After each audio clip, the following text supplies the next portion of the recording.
Curiosity, creativity, and science requires logical thinking based on theory and experimental result. The only word in there I understand is twice you use the word and.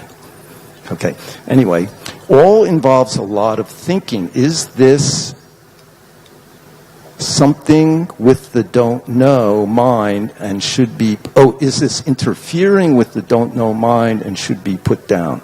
When you're thinking, just think. That's all. When you're doing something, just do it. When you study, just study. When you're creative, just be creative.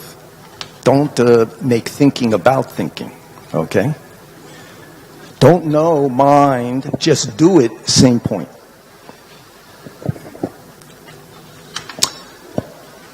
Yet, without these, mankind's life would not be able to progress, etc., etc. Then again, all these progress and learning human to want more, endless desire, what is your view? Nothing's ever changed. Desire, anger, and ignorance is the truth of human existence. 5,000 years ago, 5,000 years in the future, doesn't matter. I think Buddha hit the heart of the issue for human beings. Doesn't matter whether you're in a society that has no toilets or some fancy toilet that you can push a button and it'll clean you without doing anything, you know. So progress is human being idea.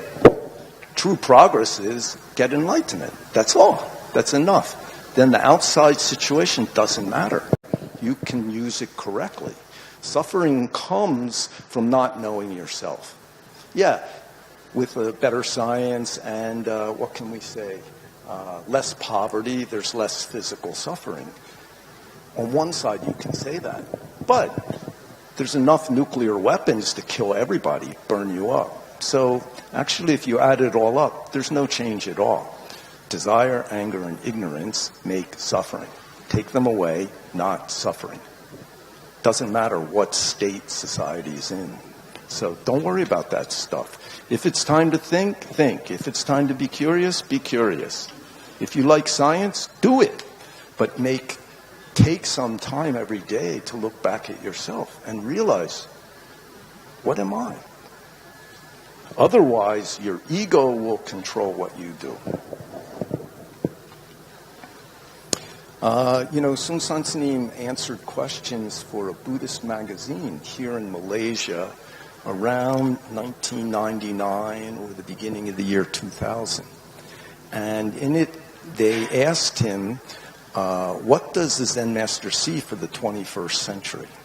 Then it was very interesting what he said. He said, for many, many centuries, human beings organized society and controlled it with religion, with some kind of religious idea. That's how we understood the world. And that's how we made rules for how we live together and organized our behavior. Then for the last 200 years, we organized our society primarily under economic ideas.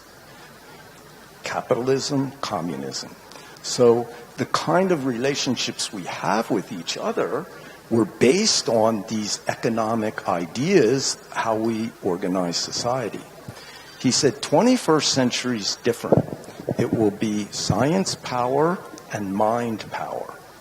So science power people, he said 4 groups. Good science people, bad science people.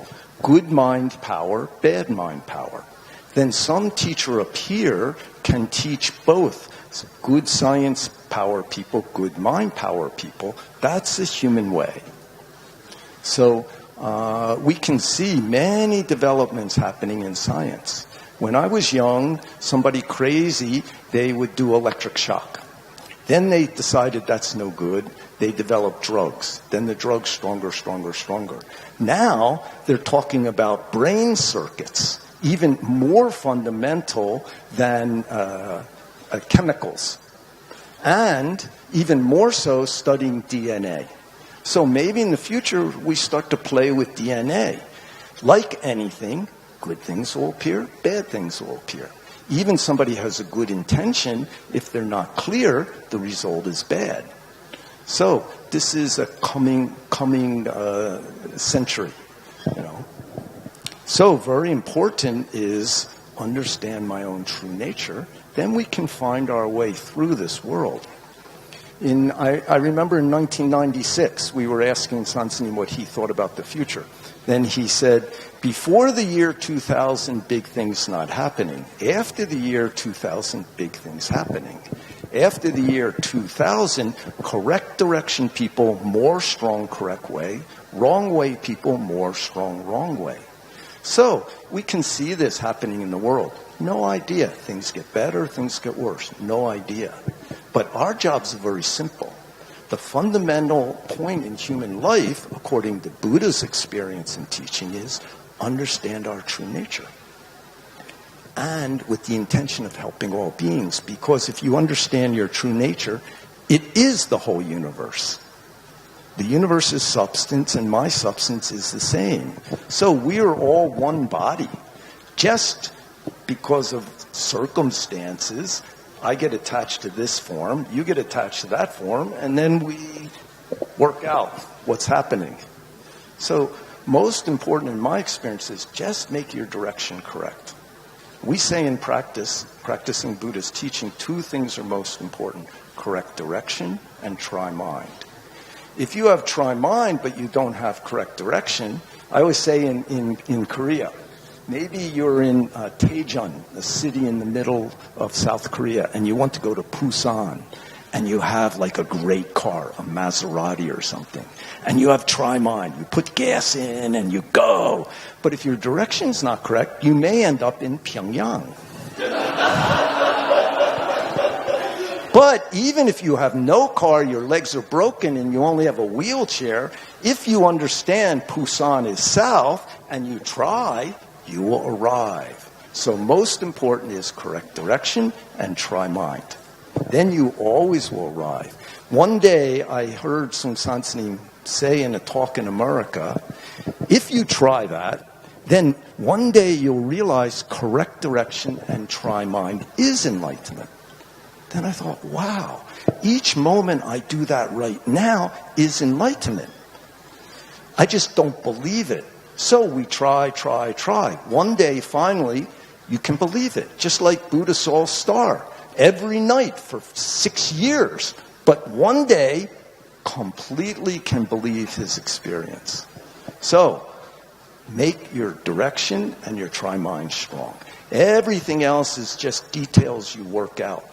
What kind of work to do, how to treat this person, get married, not get married, ordained, not ordained. This is all up to you. Eat too much, eat too little. That's a more immediate problem, I think. Be creative, be curious, study science, whatever, doesn't matter. Make your direction strong and your try mind strong. Then you will arrive.